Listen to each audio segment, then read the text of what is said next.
Selamat sejahtera guys kepada semua rakan-rakan dan penonton lain.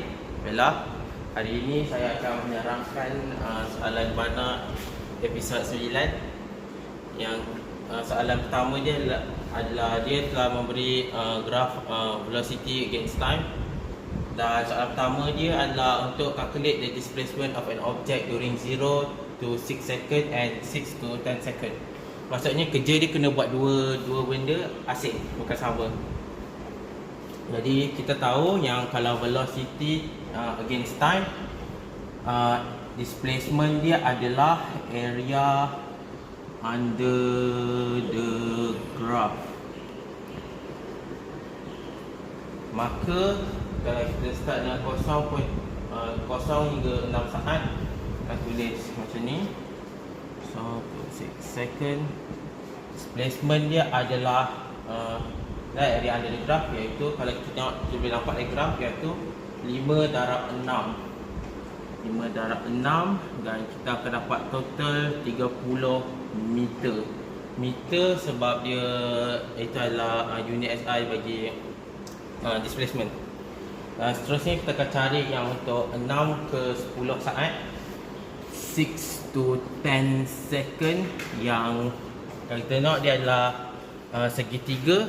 Jadi formula area under the area untuk segitiga adalah 1/2 darab panjang darab tinggi. Tapi in this case kita nampak yang dia bukan start dari kosong. Jadi kita kena cari berapa saat dia. Jadi kita tulis je 10 tolak 6 dan juga 5 untuk tinggi. In this case kita dapat 1/2 4 5 dan final kita akan dapat 10 meter. Soalan seterusnya kita akan kira acceleration of the object during 0 to 6 second and 6 to 10 second. Dia macam yang tadi, tapi kita kena cari acceleration.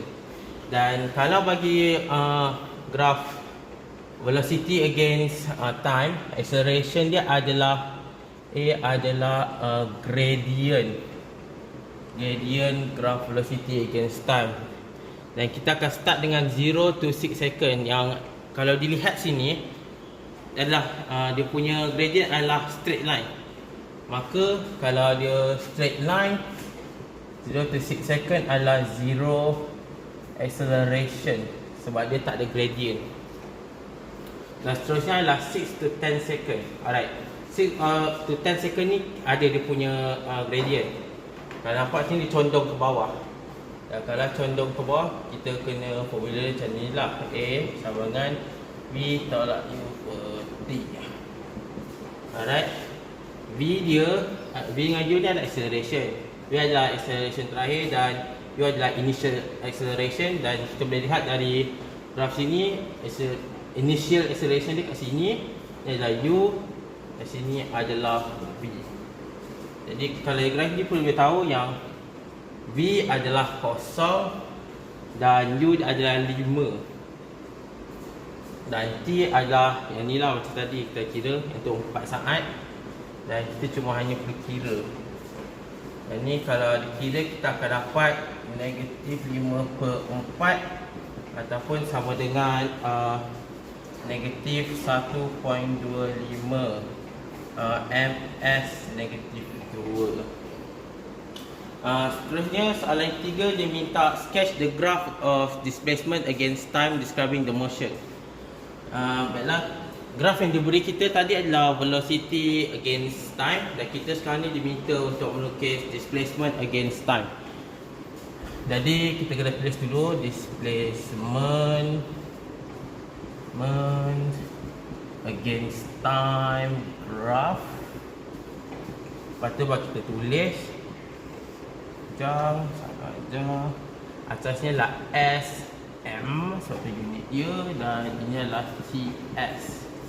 Jadi first kita kena tahu apa benda dia punya displacement. Dan displacement untuk graf kita dah kira, iaitu 30 meter bagi yang pertama. Jadi 30 meter tu dia akan Bila graf bila velocity constant, maksudnya graf displacement dia adalah linear. Maka untuk 30 displacement dia ni akan bergerak secara linear hingga 6 second. Jadi dia akan straight ke atas sampai kena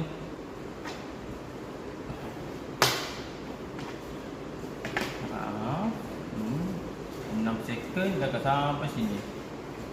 Ini ada linear. Ini adalah linear pertama. Dan untuk yang bila velocity against time graph dia adalah ke bawah, maka dia punya displacement graph dia akan bengkok. Dia akan bengkok ke bawah. Maka kita akan dapat macam ni. Kita macam tu sehingga 10 second. Iaitu untuk graph displacement against time. Dan soalan keempat, dia minta sketch a graph of acceleration against time describing the motion. Kali ini dia minta graph acceleration. Macam tadi, kita akan start dengan menulis dia punya tajuk acceleration against time graph. Kita start dengan fasi Y, fasi X. Fasi Y adalah diminta acceleration, jadi ini adalah A, unit ms negatif 2. Dan ini macam biasa adalah time. Alright, kita boleh tengok dari graf velocity tu yang untuk 6 saat pertama velocity dia adalah constant. Dan apabila velocity itu constant, acceleration adalah 0. Oh, saya lupa nak tulis 0. Jadi dia akan start dari satu, saya buat double line serta tu just untuk kita tahu kat mana. Jadi untuk 6 saat pertama velocity dia adalah kosong. Jadi kat line ni saya buat double line cuma nak bagi nampak. Dan seterusnya kita boleh nampak yang velocity dia menurun. Apabila velocity menurun, dia punya acceleration tu ada.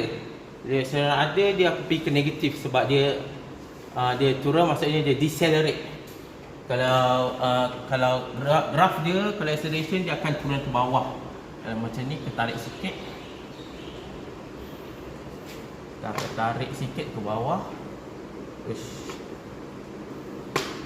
Kita tarik sikit ke bawah. Dan sini dia akan turun. Macam ni, atas, senang. Dia akan turun ke bawah sampai sini. Contohlah.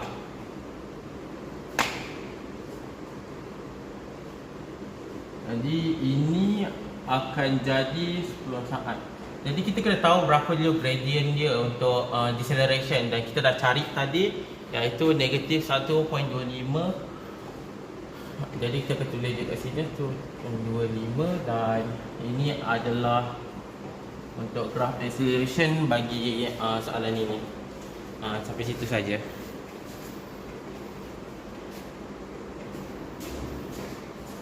Assalamualaikum guys and good afternoon. So today we have a question. It's a free fall motion. So the question is, a coin is dropped from a height of 21 meter. Calculate the velocity of the coin after 0.3 second. And then the second question is time taken for the coin to reach the ground. So first kali kita kena lukis apa yang daripada maklumat yang kita ada ni. So kita lukis dulu. Kita contohlah, kita lukis bangunannya. Bangunannya ni 21 meter. Ni tanah 21 meter. Ini kita punya reference level. Setelah kita dah ada tu, kita buatlah ceiling tu jatuh. So bila ceiling tu jatuh daripada 21 meter, bila dia bawah daripada reference level tu, kita boleh dapat S2 sama dengan negatif 21 sebab dia bawah reference level. Dia berada di bawah reference level. So kita punya apa lagi? Kita ada T time kita 0.3 saat. Lepas tu U kita sama dengan 0 meter per saat. Sebab dia memang campak dari sini kan. So kosong lah dia punya U. G kita 9.81. Atau kita nak cari velocity. So kita cari V. Kita listkan dulu kita punya free fall motion persamaannya. So first persamaannya ialah V sama dengan U tolak GT. Second, S sama dengan UT tolak 1/2 GT square. Lastly, V square sama dengan U square tolak 2 GT. So ni equation yang kita boleh guna untuk dapatkan jawapan dalam soalan free fall motion. So dekat sini dia cari V. Kita boleh tengok free fall equation apa ni yang kita boleh guna. So saya pilih guna yang ni. So kita buat V sama dengan U tolak GT. Patut kita masukkan je lah. V kita tahu dengan U kita kosong tadi, tolak 9.81, T kita 0.3 tadi. Atau kita darab sama dengan V sama dengan negatif 2.94 meter per saat. Negatif sebab dia negatif sebab apa? Sebab dia sedang turun ke bawah. Sebab tu negatif. So kita boleh dapat sini negatif 22.94 meter per saat. Okay, next question. Next question kita nak time taken for the coin to reach the ground. So coin kita sekarang dekat sini.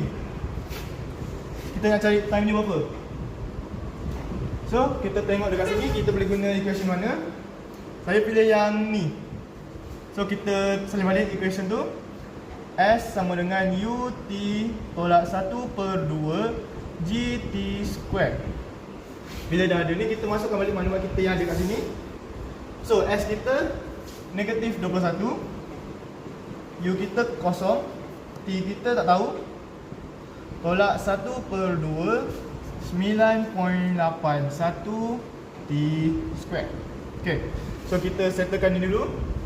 Negatif 21 sama dengan negatif 4.905 T square. Okay, bila kita dapat ni, kita kena cari tinggalkan T je dulu kan. So negatif 21 bahagi dengan negatif 4.905 sama dengan T square. Kita dapat 4.28 daripada ni lah soalan. So macam mana kita cari T je? T ni kita square rootkan dia. Bila kita square root, kita kena plus minuskan dia. So bila kita ada plus minus, kita maksudnya nanti kita ada dua jawapan lah. So T kita nanti sama dengan 2.07 saat. T lagi satu sama dengan negatif 2.07 saat. So kalau time tu tak boleh negatif, dia akan sentiasa positif. So yang ni kita akan rejected. So jawapannya sekarang T sama dengan 2.07 bila dia reach the ground. Okay, thank you guys. Assalamualaikum.